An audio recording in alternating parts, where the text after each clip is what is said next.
mountainside like ghostly fingers, shrouding the remote military outpost in an ethereal silence that would soon be shattered forever. Captain Elena Vasquez had been stationed at Forward Operating Base Sentinel for 18 months. Her reputation as the finest marksman in the 82nd Airborne Division preceding her like a shadow cast by legends. Her custom M4A1 rifle, affectionately nicknamed Whisper for its deadly precision, had never failed her in 73 confirmed missions across 3 hostile territories. But on this particular dawn, as the amber sun struggled to pierce through the thick fog, fate would test her in ways no training manual could have prepared her for. Elena had risen before Reveille, as was her custom, to perform her morning reconnaissance patrol along the perimeter. The base was situated on a strategic cliff overlooking the Khyber Valley, where insurgent movements had been detected with increasing frequency over the past weeks. Her commanding officer, Colonel Reyes, had specifically chosen her for this assignment, not just for her exceptional shooting skills, but for her uncanny ability to sense danger before it materialized, a sixth sense honed through years of surviving in the world's most dangerous conflict zones. As she made her way along the rocky outcrop that served as the base's natural defensive barrier, Elena's trained eyes scanned the terrain below. The valley stretched out before her like a vast canvas painted in shades of brown and gold, dotted with ancient olive groves and crumbling stone walls that had witnessed countless battles throughout history. Her fingers instinctively found the familiar weight of Whisper slung across her shoulder, the weapon's cold metal providing a comforting reassurance that had become as natural as breathing. The attack came without warning, as the best ones always do. Elena had paused at Observation Point Charlie, a small rocky alcove that provided an excellent vantage point of the main access road, when she heard the distinctive whistle of an incoming RPG.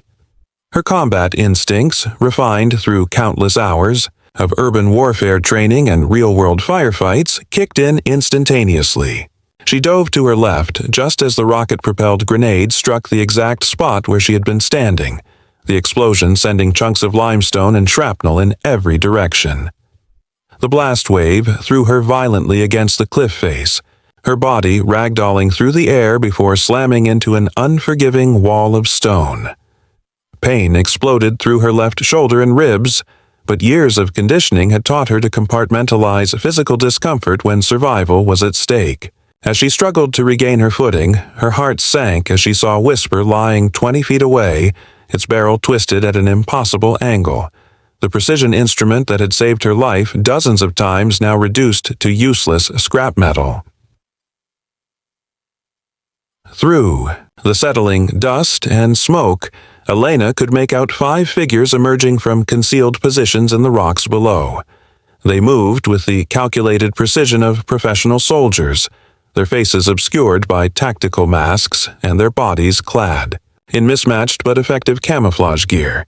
Each man carried an AK-47 assault rifle, and their coordinated advance told her everything she needed to know.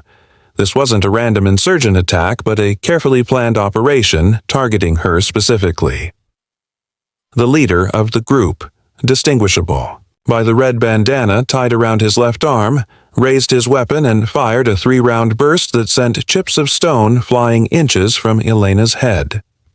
She rolled behind a boulder, her mind racing as she assessed her situation with the cold calculation that had kept her alive through 7 years of active combat. No rifle, no sidearm, her service pistol had been knocked from its holster during the explosion, no radio contact with base, and 5 heavily armed hostiles closing in on her position. But Captain Elena Vasquez hadn't earned her reputation through superior firepower alone.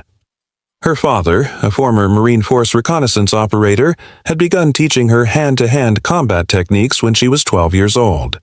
By 16, she held black belts in 3 different martial arts disciplines. Her military training had refined these skills further, incorporating lethal techniques from Krav Maga, Brazilian Jiu-Jitsu, and the ancient Filipino art of Kali.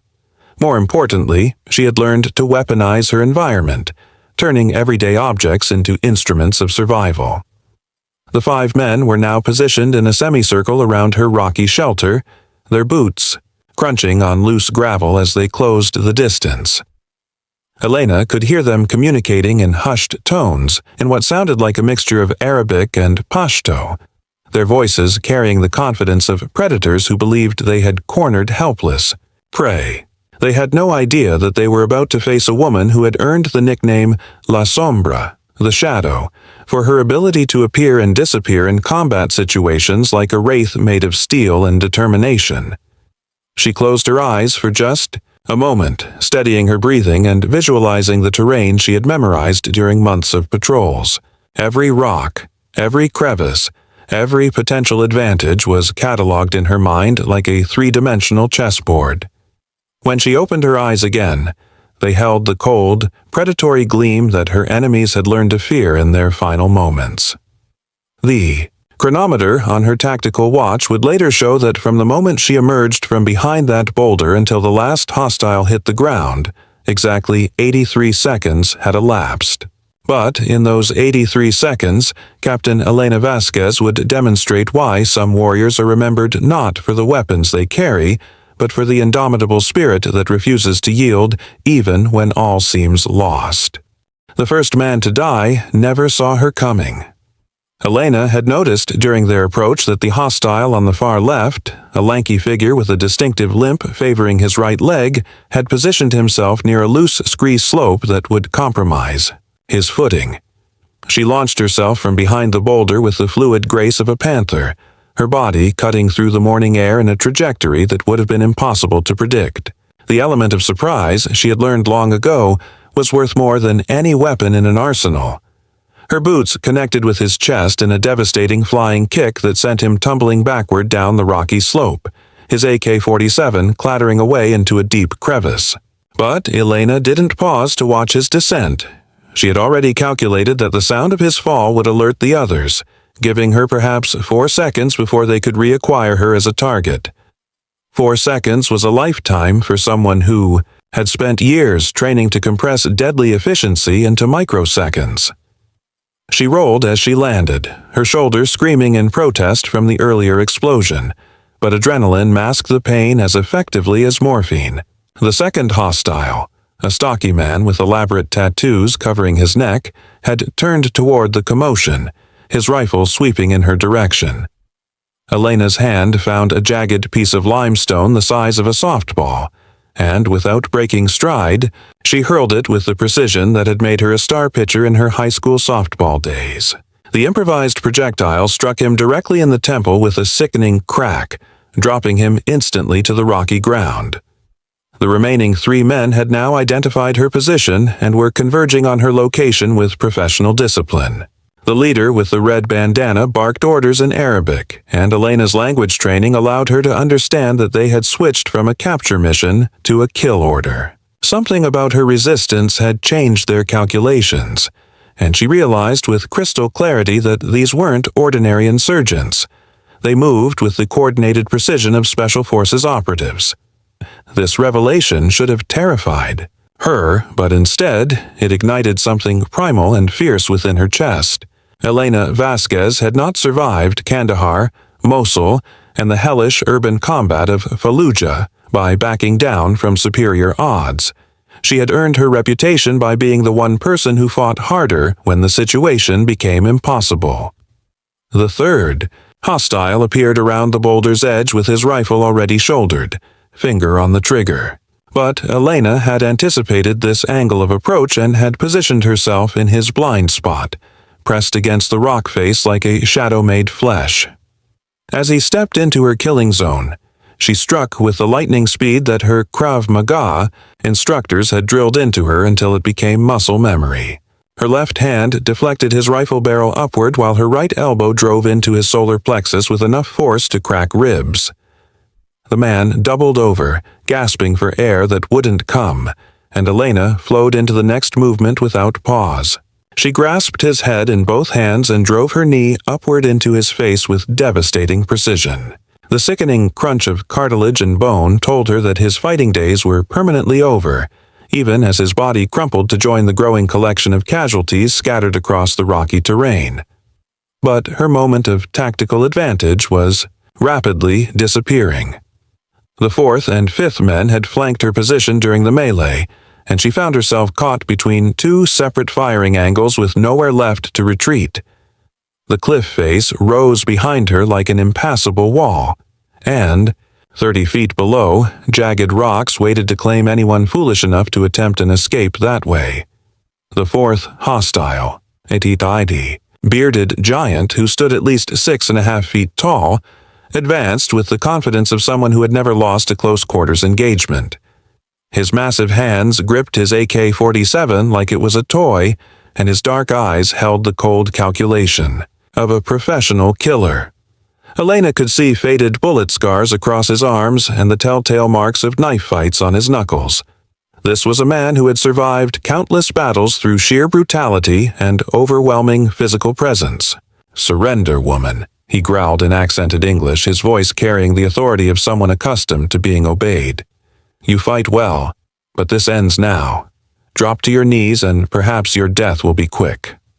Elena's response was a smile. That would have chilled the blood of anyone who truly understood what it meant. She had heard similar offers before, from Taliban commanders, cartel enforcers, and warlords who believed that superior numbers guaranteed victory. They had all learned in their final moments that Captain Elena Vasquez negotiated from a position of strength even when logic suggested she had none. The bearded giant raised his rifle, but Elena was already moving. She dove forward in a combat roll that brought her inside his effective firing range, where the length of his weapon became a liability rather than an advantage. Her hands found a fist-sized rock during the roll, and as she came up behind his position, she drove it into the pressure point behind his left knee with surgical precision. His leg buckled instantly, and as he struggled to maintain balance, Elena flowed upward like smoke given deadly form. Her forearm wrapped around his throat in a blood choke that cut off the flow of oxygen to his brain, while her free hand maintained control of his rifle to prevent him from bringing it to bear. The giant thrashed violently, his superior size and strength making him a dangerous opponent even in his compromised position. But Elena had learned long ago that technique could overcome raw power when applied with unwavering determination. She adjusted her grip, found the perfect angle, and applied pressure with the relentless precision of a closing vise. The giant's struggles grew weaker, his movements more erratic, until finally his massive frame went limp and crashed to the ground like a falling tree. Only one remained now, the leader with the red bandana, who had watched his entire team systematically dismantled by a single unarmed woman in less than a minute. But rather than retreat or call for backup, his eyes held something that made Elena's blood run cold. Not fear, not rage, but anticipation. He was smiling beneath his tactical mask, and his grip on his rifle had relaxed into the casual confidence of someone who had been saving the best for last. "Impressive," he said, his English perfect and unaccented. "But you still haven't figured out who we really are, have you, Captain Vasquez?" The words hit Elena harder than any physical blow she had absorbed during the fight. Her mind raced through the implications. How did this man know her name? More importantly, how did he know her rank? The information blackout protocols at Forward, operating Base Sentinel, were absolute. Even their own allies weren't supposed to know the specific personnel stationed there. Yet this hostile spoke with the casual familiarity of someone reading from her service record. "Who are you?" Elena demanded, her voice steady despite the questions churning in her mind. She maintained her combat stance, every muscle coiled and ready to spring into action, but something about his demeanor suggested that the final phase of this encounter would be fundamentally different from what had come before. The leader reached up slowly, deliberately, and pulled away his tactical mask. The face that emerged made Elena's blood turn to ice water in her veins. Sergeant Major Marcus Kane, her former instructor at the Special Operations Training Course, the man who had personally recommended her for advanced sniper school, the decorated veteran she had once considered something approaching a father figure. But the eyes that met hers held none of the warmth she remembered from their training days together. Instead, they reflected the cold calculation of a predator who had been stalking his prey for months. "Hello, Elena," Kane said, his familiar voice now carrying undertones that made her skin crawl. "You've developed quite nicely since Fort Bragg, though I must say, your reputation for creative problem-solving has been somewhat inconvenient for certain parties who prefer their operations to proceed without complications." Elena's mind struggled to process this revelation while simultaneously calculating her tactical options. Kane had trained half the special operations community in hand-to-hand combat techniques. He knew every move she might attempt, every weakness in her fighting style, every psychological pressure point that could be exploited. Worse, he had been the one to teach her most of those techniques in the first place. The mercenary contract paid extremely well, Kane continued, circling her position with the patient confidence of someone who held all the advantages. "Certain private military contractors have grown tired of your interference in their Middle Eastern operations. Did you really think that your precision strikes against their supply convoys would go unanswered indefinitely?" The pieces began falling into place with sickening clarity. The mysterious intelligence leaks that had compromised 3 separate missions over the past 6 months, the uncanny ability of hostile forces to anticipate their patrol routes, the sophisticated equipment that insurgents shouldn't have been able to afford or operate. Elena had been investigating these anomalies in her spare time, suspecting a security breach somewhere in the command structure. She had never imagined that the breach went back to her own training cadre. "You sold out your own people," Elena said, and for the first time since the attack began, genuine anger colored her voice. "How many soldiers died because of your intelligence?" Kane's expression didn't change, but something flickered behind his eyes. Perhaps the ghost of the man he had once been, before greed and disillusionment had corrupted everything he had once stood for. "War is a business, Elena. I simply chose to profit from it rather than die for politicians who send us to fight battles they don't understand for causes they can't articulate." He raised his rifle with practiced ease, but instead of firing immediately, he paused in a gesture that Elena recognized from their old training sessions, the moment when an instructor demonstrates a technique before allowing students to practice it themselves. The realization struck her like a thunderbolt.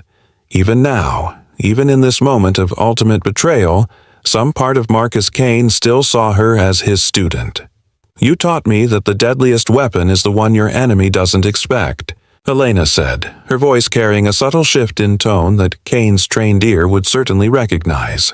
She was buying time, but more than that, she was appealing to the soldier he had once been, the man who had genuinely cared about training the next generation of warriors to survive impossible situations. Kane's finger tightened on the trigger, but he hesitated for just a fraction of a second, long enough for Elena to exploit the psychological opening she had created. She dove to her right, not to avoid his shot, but to position herself near the remnants of the RPG blast that had started this entire confrontation. Her hand closed around a piece of twisted metal shrapnel, its edges sharp enough to cut through. Kevlar, if applied with sufficient force and precision. The rifle barked, and Elena felt the bullet pass close enough to her ear to leave a ringing echo, but her movement had carried her inside Kane's effective firing arc. She rolled to her feet and launched the shrapnel with the same deadly accuracy that had made her legendary with a sniper rifle. The improvised projectile struck Kane's weapon at the precise point where the barrel met the receiver, the impact knocking the rifle from his hands and sending it clattering across the rocky ground. For the first time since revealing his identity, Kane's composure cracked. His hand moved instinctively toward the combat knife strapped to his thigh, a weapon Elena remembered well from their training days, an ancient KA bar that had belonged to his grandfather during World War II. But Elena was already inside his reach, her movements flowing with the deadly grace he had helped her perfect years earlier. What followed was not the brutal, overwhelming violence that had characterized her encounters with the previous 4 hostiles. This was a chess match played at superhuman speed, each combatant intimately familiar with the other's capabilities and limitations. Kane struck with techniques Elena had seen him demonstrate hundreds of times, but she countered with variations she had developed during years of real combat, innovations born from necessity in situations where textbook responses would have meant death. They grappled at the edge of the cliff, each seeking the leverage that would end the encounter decisively. Kane's superior size and strength gave him momentary advantages, but Elena's speed and flexibility allowed her to escape holds that should have been inescapable. The fight carried them across the rocky terrain in a deadly dance that showcased the pinnacle of human combat skill. Two masters of their craft locked in a struggle that could only end with one of them falling forever silent. Elena finally found her opening when Kane overcommitted to a grappling technique that had always been his favorite during training sessions. She slipped his grip with a countermove he had never seen before, something she had learned from a Filipino martial arts master during a classified operation in Mindanao. Her forearm found the pressure point beneath his jaw, and she applied the technique with surgical precision. Kane's eyes widened, with what might have been recognition, or perhaps simply surprise, before his body went limp and he collapsed to the ground. But as Elena stepped back, breathing heavily from the exertion, she noticed something that made her blood run cold once again. Kane's left hand was moving slowly, almost imperceptibly, toward something concealed beneath his tactical vest. In the final moment before unconsciousness had claimed him, he had managed to arm a dead man's switch connected to enough explosive material to level half the mountain. His finger was already on the trigger mechanism, and Elena realized with crystal clarity that even in defeat, her former mentor intended to ensure that neither of them would survive to see another sunrise. The digital display on the device showed 10 seconds and counting. Time dilated into something almost liquid as Elena's mind processed the impossible mathematics of survival. 10 seconds to disarm a device she couldn't reach without triggering it prematurely. 10 seconds to escape an explosion that would vaporize everything within a 50-meter radius. 10 seconds to somehow overcome the final, most devastating lesson that Sergeant Major Marcus Kane had prepared for his star pupil. But Elena Vasquez had not earned her legendary status by accepting the limitations that others imposed upon reality. As the timer ticked down to 9 seconds, her photographic memory retrieved every detail of Kane's combat loadout from their brief struggle. The explosive device wasn't just a simple dead man's switch. She had glimpsed enough of its construction to recognize the sophisticated timer mechanism, the redundant safety systems, and most importantly, the single vulnerability that Kane's perfectionist nature had inadvertently created. 8 seconds. Elena's body moved before her conscious mind had fully formulated the plan. She dove toward Kane's unconscious form, her hands seeking not the bomb itself, but the tactical radio clipped to his vest. Every explosive device of this sophistication required a remote detonation signal to arm the dead man's switch, a failsafe to prevent accidental activation during transport. If she could disrupt that signal. 7 seconds. Her fingers found the radio's antenna and ripped it free with desperate strength, but the digital display continued its relentless countdown. The device had already been armed. Destroying the antenna would only prevent remote detonation, not disable the timer mechanism that Kane had activated with his dying breath. 6 seconds. Elena's mind raced through every bomb disposal technique she had ever learned, every improvised solution she had witnessed in the field. The device was too sophisticated for simple wire cutting, too well shielded for electromagnetic disruption. But there was one possibility. A technique so dangerous that it was only discussed in whispered conversations among the most experienced explosive ordnance disposal specialists. 5 seconds. She grabbed Kane's body and rolled him toward the edge of the cliff with strength born of absolute desperation. If she couldn't disarm the bomb, perhaps she could minimize its impact by positioning it where the explosion would dissipate into open air rather than channeling its force through the rocky outcrop toward the base. 4 seconds. But Kane's dead. Weight proved too much for her battered body to move quickly enough. The explosion would still be close enough to kill her, and the shockwave might destabilize the entire cliff face, potentially burying forward operating base Sentinel under tons of falling rock. Hundreds of sleeping soldiers would die because she had failed to find a solution to Kane's final, brutal equation. 3 seconds. In that crystalline moment of approaching death, Elena experienced a phenomenon that combat veterans sometimes whispered about but rarely discussed openly. The moment when time itself seemed to bend around sheer force of will. Her father had described it once, talking about a firefight in Vietnam where he had somehow dodged automatic weapons fire that should have been impossible to avoid. Sometimes, he had said, when everything is on the line, the universe gives you one extra heartbeat to find the impossible answer. 2 seconds. Elena's eyes fell upon the twisted remains of her beloved rifle, Whisper, lying 20 feet away where the initial RPG blast had thrown it. The weapon was destroyed, its precision, mechanisms ruined beyond repair, but its ammunition. Elena's mind suddenly grasped a possibility so audacious, so dependent on perfect timing and incredible luck, that even attempting it seemed like madness. 1 second. She launched herself toward the ruined rifle with every remaining ounce of strength in her body, her hand closing around a single .308 Winchester cartridge that had been ejected from the magazine during the explosion.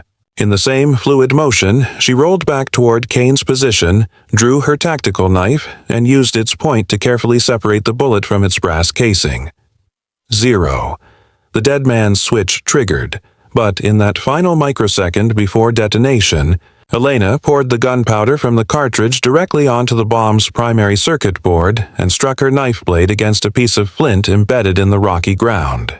The spark that resulted was tiny, almost insignificant, but it was enough to create an electromagnetic pulse that disrupted the device's timing mechanism for exactly 1.7 seconds. In those stolen moments, Elena completed the most desperate gamble of her life. She grabbed the entire explosive device, dead man's switch and all, and hurled it over the cliff edge with a strength that seemed to come from somewhere beyond her physical limitations. The bomb sailed through the morning air in a perfect arc, tumbling end over end as gravity claimed it. The explosion, when it came, turned night into day. The shockwave rolled across the valley like thunder made manifest, shattering windows in villages 5 miles away and triggering avalanches on 3 separate mountain peaks. But the blast occurred 200 feet below the cliff face, its fury dissipating harmlessly into the vast emptiness of the valley rather than destroying the base and everyone in it. Elena was thrown backward by the pressure wave, her body slamming into the rocky ground with enough force to crack ribs and drive the breath from her lungs. For several minutes she lay motionless, her consciousness flickering in and out like a candle flame in a hurricane. When awareness finally returned, she found herself staring up at a sky painted in brilliant shades of orange and gold by the rising sun. The sound of helicopters approaching from the direction of the base gradually penetrated her battered senses. Someone had heard the explosion and launched a search and rescue operation. Elena tried to sit up, winced at the sharp pain in her ribs, and settled for raising one arm in a signal that would be visible to the approaching aircraft. As she waited for rescue, Elena's eyes fell upon Kane's body, still unconscious but breathing steadily. The man who had betrayed everything he had once stood for, who had sold the lives of his own soldiers for money, who had tried to kill her and hundreds of innocent people in a final act of spite. Justice demanded that he face court-martial, imprisonment, perhaps even execution for his crimes. But as Elena looked at the face of her former mentor, a face now relaxed in unconsciousness, free from the hardness that betrayal had carved into his features, she saw echoes of the man who had once taught her that a soldier's greatest duty was to protect those who couldn't protect themselves. The man who had worked extra hours to help struggling trainees improve their skills. The man who had written letters of recommendation that had launched her career in special operations. When the rescue team arrived 10 minutes later, they found Captain Elena Vasquez sitting beside the unconscious form of an unidentified hostile, her service pistol, recovered from where it had fallen during the initial explosion, trained steadily on his chest. She reported that this individual was the sole survivor of a terrorist attack, that the others had been killed when their own explosives detonated prematurely, and that the survivor should be treated for his injuries and then transferred to military intelligence for interrogation. She never mentioned that she had recognized him. She never spoke of their shared history or the personal betrayal that had made this encounter more painful than any physical wound she had ever endured. Some secrets, she decided, were too dangerous to trust to official reports and classified files. 6 months later, Elena received word through unofficial channels that the unidentified prisoner had died during interrogation, not from physical abuse, but from what appeared to be a massive heart attack brought on by guilt and psychological pressure. The doctors said that he had been muttering about forgiveness and second chances in his final moments, though no one could determine what he meant by those words. Elena read the report while sitting in her new office at Fort Benning, where she had been promoted to major and assigned to train the next generation of special operations soldiers. On her desk sat a framed photograph of her graduating class from sniper school, with Sergeant Major Marcus Kane's arm around her shoulders as he presented her with the award for highest marksmanship scores in the program's history. Sometimes, late at night when the weight of command kept sleep at bay, Elena would stare at that photograph and wonder if she had made the right choice on that cliff. Whether mercy and compassion were weaknesses that a soldier couldn't afford, or if they were the very qualities that separated warriors from mere killers. The official record stated that Captain Elena Vasquez had single-handedly defeated 5 heavily armed terrorists in hand-to-hand combat, preventing a catastrophic attack on a forward operating base and saving hundreds of American lives. The encounter had lasted exactly 83 seconds, and her actions had earned her the Distinguished Service Cross, the Army's second-highest decoration for valor in combat.